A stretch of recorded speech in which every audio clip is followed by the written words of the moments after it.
हाय viewers, नमस्कार। दिल्ली वाला educational channel में आपका स्वागत है। चैनल को सब्सक्राइब जरूर कीजिएगा क्योंकि क्वेश्चन बिल्कुल ऑथेंटिक है। कुछ एक दो क्वेश्चन में माइनर मिस्टेक हो सकते हैं इधर उधर, बाकी 99% क्वेश्चन बिल्कुल सही रहेगा, ऑथेंटिक रहेगा। आइए पहला क्वेश्चन देखते हैं। राइट टू एजुकेशन, शिक्षा का अधिकार के लिए कौन सा अनुच्छेद है? तो आर्टिकल 21A यहाँ पर आंसर हो जाएगा। दूसरा क्वेश्चन पूछा है कि इमेज कहाँ बनता है? आईज में एक्चुअल पूछा था, आंखों में इमेज कहाँ बनता है? तो रेटिना में बनता है। पावर का फॉर्मूला पूछा है, फोर्स और वेलोसिटी, वर्क और वेलोसिटी, इस तरीके से ऑप्शन दिए हुए थे। तो पावर का फॉर्मूला फोर्स इंटू वेलोसिटी होता है, यही ऑप्शन आपको लगाना था।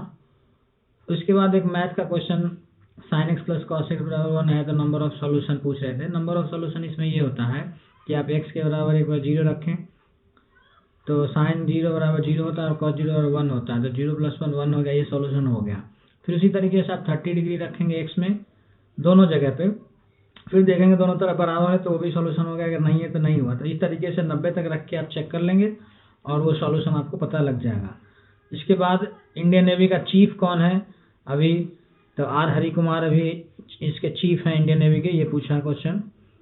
उसके बाद स्मॉल जी का वैल्यू एट पोल, ये क्वेश्चन थोड़ा सा ऐसा है कि इसमें पूछा था कि पोल से जब हम इक्वेटर की तरफ बढ़ते हैं तो स्मॉल जी का वैल्यू किस तरीके से चेंज होता है, बढ़ता है, घटता है या सेम रहता है?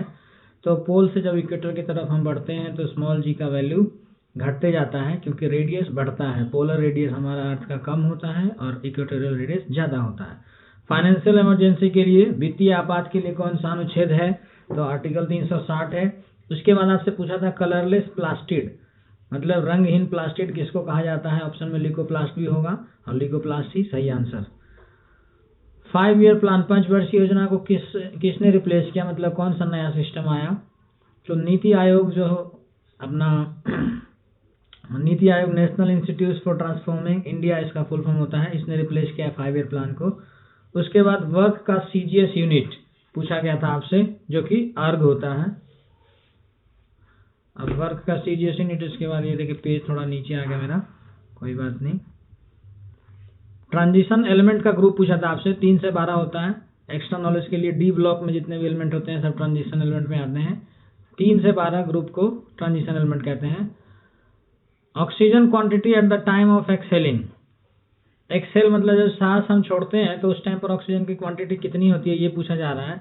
और इस क्वेश्चन में तो भाई साहब ऐसा है कि कई जो यूट्यूब पे बता रहे हैं वो खुद ही कह रहे हैं कि एक्सहेल नहीं होगा, इनहेल होगा, जबकि एक्सहेल ही था क्वेश्चन में। और मैं आपको प्रूफ दिखाऊं, इस 7th क्लास के NCERT में ये बात लिखी हुई है, एक्सहेल और इनहेल दोनों के टाइम पर ऑक्सीजन और इनका कार्बन डाइऑक्साइड का कितना परसेंटेज होता है। मैंने अपने नोट्स में भी लिख रखा है, मैं आपको एक बार दिखा देता हूँ। NCERT में बिल्कुल साफ साफ ये दिया हुआ है, तो आपको कोई ज़्यादा परेशान होने की ज़रूरत नहीं है। इसमें देखिए ये मैंने नोट्स बना रखा है अपना, यहाँ पर देखिए inhaled air percentage of oxygen and carbon लिखा है, inhaled and exhaled air. Inhaled में देखिए 21% ऑक्सीजन जब हम सांस लेते हैं तब होता है, और जब एक्सहेल करते हैं तब भी ऑक्सीजन 16.4% रहता है उसमें। बहुत कम लोगों को ये बात पता होती है। साथ ही साथ देखिए 0.04% कार्बन डाइऑक्साइड होता है जब हम सांस ले रहे होते हैं, और सांस छोड़ते टाइम पे कार्बन डाइऑक्साइड बढ़ जाता है, आपको ही पता है 4.4% हो जाता है। तो ये देखिए NCERT का बिल्कुल नोट से इसी से क्वेश्चन छप गया है। 7th क्लास के NCERT के 10th चैप्टर में रेस्पिरेशन इन ऑर्गेनिज्म, यहाँ पर देखेंगे आप ऊपर रेस्पिरेशन इन ऑर्गेनिज्म, इसमें है ये लिखा हुआ। बट कई टीचर कह रहे हैं कि नहीं इनहेल होगा, एक्सहेल नहीं होगा, जबकि एक्सहेल ही था। चलिए आइए आगे पढ़ते हैं हम। इसके बाद नंबर ऑफ फंडामेंटल राइट्स पूछा था, मौलिक अधिकार की कितनी संख्या है? तो 6 हैं। उसके बाद अंतर्राष्ट्रीय महिला दिवस, इंटरनेशनल वुमेन डे आपसे पूछा 8 मार्च को। राष्ट्रीय मतदान दिवस, नेशनल वोटर्स डे 25 जनवरी को मनाते हैं हम। अटलांटिक ओशन में रिसेंट में इंडियन नेवी और कौन से देश के नेवी के बीच एक्सरसाइज हुआ था या हिस्सा लिया था? तो फ्रांस नेवी ने एक्सरसाइज किया भारत नेवी के साथ। फलासी का युद्ध, बैटल ऑफ फलासी 1757 में हुआ, ये आंसर ऑप्शन में था 1757। गंगा की ट्रिब्यूटरी कौन है? गोमती है। ऐसे 4 ऑप्शन दिए थे जिसमें गोमती सही लगाना था। तमिलनाडु और श्रीलंका के बीच कौन सा जल डमरू है, स्ट्रेट है? तो पाक स्ट्रेट आप सबको पता है।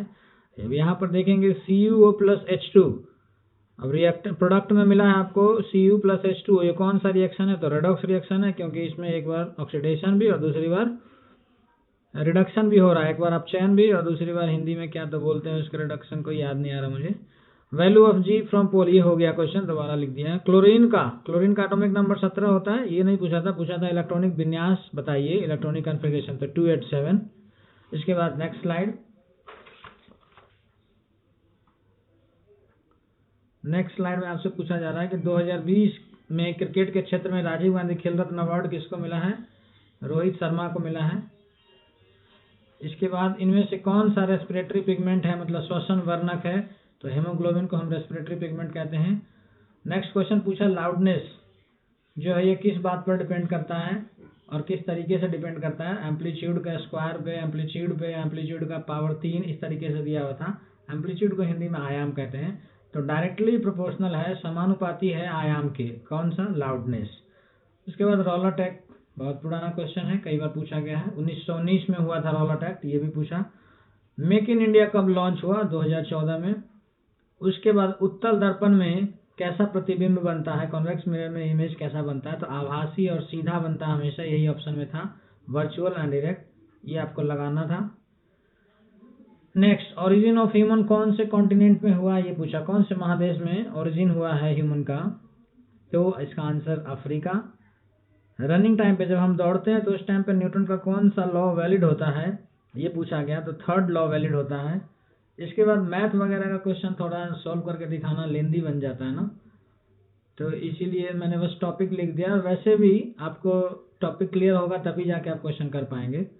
तो मैथ में देखिए हाइट एंड डिस्टेंस से आया क्वेश्चन, एक क्वेश्चन, 2 से 3 क्वेश्चन परसेंटेज में, और प्रॉफिट एंड लॉस में भी 2 क्वेश्चन, CISI से भी 2 क्वेश्चन बन रहा था। ट्रिग्नोमेट्री में वैल्यू भी पूछ जा रहे हैं। अब पिछले शिफ्टों में वैल्यू नहीं पूछा गया था 14 में, लेकिन आज पूछा गया ट्रिग्नोमेट्री का वैल्यू। जैसे आज साइंस आर्ट का पूछा था, टाइम एंड वर्क पूछा था, मतलब 2 लोग काम कर रहे हैं, दोनों का एफिशिएंसी दे दिया, और फिर पूछा कि दोनों मिलकर कितने दिन में काम कर जाएंगे। ये 14 तारीख में भी इस तरह से क्वेश्चन आए थे। स्पीड एंड टाइम से 2 से 3 क्वेश्चन रहे थे। रीजनिंग में नंबर सीरीज बहुत पुराना सिस्टम चलता रहा, हर एक एग्जाम में आता है। अल्फ़ाबेट सीरीज ये आता है, ये आपको पढ़ना ही चाहिए, किसी भी एग्जाम के लिए तैयारी कर रहे हैं। मिरर इमेज, वाटर इमेज, ये सब आता है। वेन डायग्राम से क्वेश्चन आया था 2 क्वेश्चन, स्टेटमेंट एंड कंक्लूजन से भी।